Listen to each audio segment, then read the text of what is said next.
Hi everyone, it's me Catherine, and today I'm bringing you another Top 5 Wednesday. As always, Top 5 Wednesday was created by Lainey from Goodreads Lainey and is currently being hosted by Sam from Thoughts on Tomes.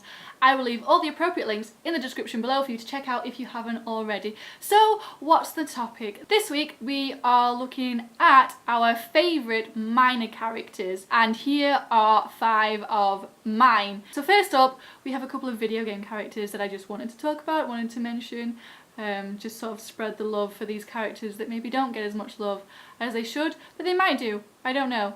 One of these characters definitely gets more love than the other, I'm positive about that. And this first one is Sandal from the Dragon Age series. He is a dwarf who is very good at enchanting objects, and he is an absolute sweetheart. He is the happiest soul you will ever see in a Dragon Age game. I'm not even joking. I mean, all he ever really says is enchantments to you, but he's always happy. He's always happy to see you. Always happy to see you. And there's also a little bit of mystery surrounding him, because if you've played the Dragon Age games, you will know. But in the first one, when you're getting through, fighting your way through Fort Draken to get to the top, I think. When you're fighting through to get to the last boss of the entire game, you come to a room full of dead darkspawn, and Sandal's there covered in blood, ready to sell you some more stuff, you know,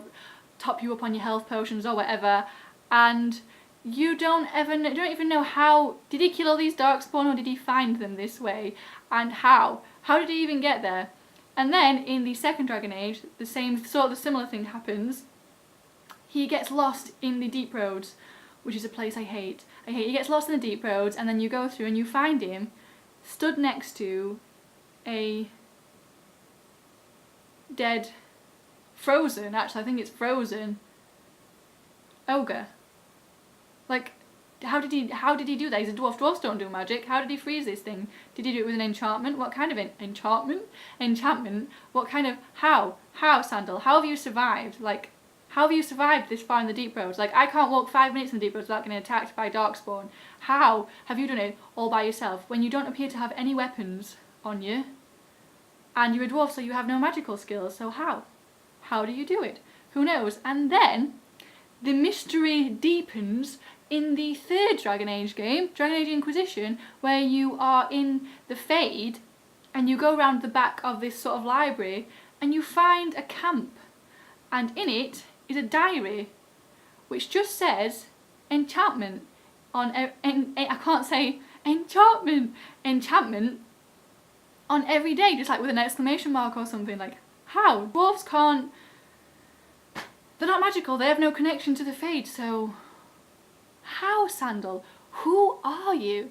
And what? And I missed him. I enjoyed that little bit in Inquisition, because sadly we don't get to see him in Inquisition, and I love Sandal. So that's the first one. And Sandal definitely gets more love than this next character, who is Glyph from Mass Effect series. He's only in Mass Effect 3 really, unless you do the Shadow Broker DLC in Mass Effect 2, which is when you first meet Glyph, but he's not called Glyph then. But anyway, that's neither here nor there. Glyph from Mass Effect 3, who is Liara's VI. He's just a little VI ball. I mean, he's programmed that way. It's not even like he's an AI. The things he does, he's programmed to do. But he's adorable, this adorable little ball, and I love him. When you go into Liara's room, he always says hello, and he always says goodbye when you leave. And then when you go, if you do the Citadel DLC, and you can put him his little bow tie on. And he's just adorable, and I love Glyph. I love that VI ball more than I probably should love a VI ball, but I love him. I love him. Glyph's great, Glyph is great, and he needs more love. He needs more love. But anyway, that is it for the video game characters. Now on to actual book characters. So, first up we have everyone's favourite Quidditch captain, or possibly everyone's favourite Quidditch captain, to whom Quidditch is more important than life, and it is Oliver Wood. I mean, maybe your favourite Quidditch captain is Harry Potter, or maybe was it Katie, or was it Angelina that was, I think it was Angelina that was captain, right? Angelina that was captain. Can't remember. Anyway, Oliver Wood, guys. Oliver Wood. He is great. Like, Quidditch is literally his whole life, his entire life, and he gets so into it, and I just love that passion. I love that passion that he has, and the moment where Harry is it the third one where Harry falls off his broom and they lose the game, and then he asks about Oliver and they say that he's drowning his sorrows in the showers. Just, I mean, I love that I just love that. He just makes me laugh. It makes me laugh, and I really enjoy his character, even if he's only in it for like the Quidditch things, for the Quidditch stuff. I just really enjoy that, and yeah, that's why he's on this list. Next, we have Leopold von Kartora from the Witchland series, who is the Prince of Kartora, and we only actually see him in Truthwitch. He's not in Windwitch, in Truthwitch. And on the surface, he's this sort of vain, dim-witted prince that has no idea about anything that's going on, but you realise that there's more to him.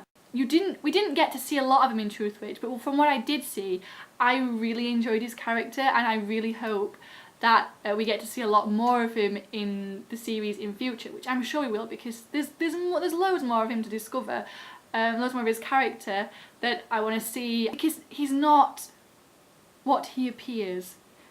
And I love characters that are like that. I always love people that aren't what they seem. Their surface is literally just the surface, and underneath there's this whole different person there, or at least a different side to this person, and I just really love that. So that is why I love Leopold, or Polly as Safi calls him so lovingly. And finally we have Combe Fahey. I think that was how the last name is pronounced. Combe Fahey, who is Jesper's dad in the Six of Crows duology. He actually only appears in Crooked Kingdom, and I mentioned in my review how much I appreciated the appearance of Combe and what he meant for these kids. So he was obviously going to be on this list, because I love him, and I love how much of a dad he is. Like, he's not trying to be cool or anything, he's just a dad to Jesper and to these kids, and I love that. It's really strange, but most adults in books don't treat the kids like kids, if you get what I mean. But Combe is a dad, and you feel that he's a dad, and I mean, if you read it, then you know. I don't want to talk about anything without spoiling anything, but he's not afraid to give it to him. He's not afraid to tell Jasper off in front of all his mates and embarrass him, and I just love that. I love that he's a dad who is a dad, and it's really, he just has that dad feeling, and I really like that. I really enjoyed that about Combe, and he is my favourite minor character from Crooked Kingdom, from the Six of Crows duology actually in general. I just really appreciate him, and I love him. So that concludes this week's Top 5 Wednesday, guys. Those are 5 of my favourite minor characters. Let me know in the comments below some of yours, and I will hopefully see you in another video. Bye!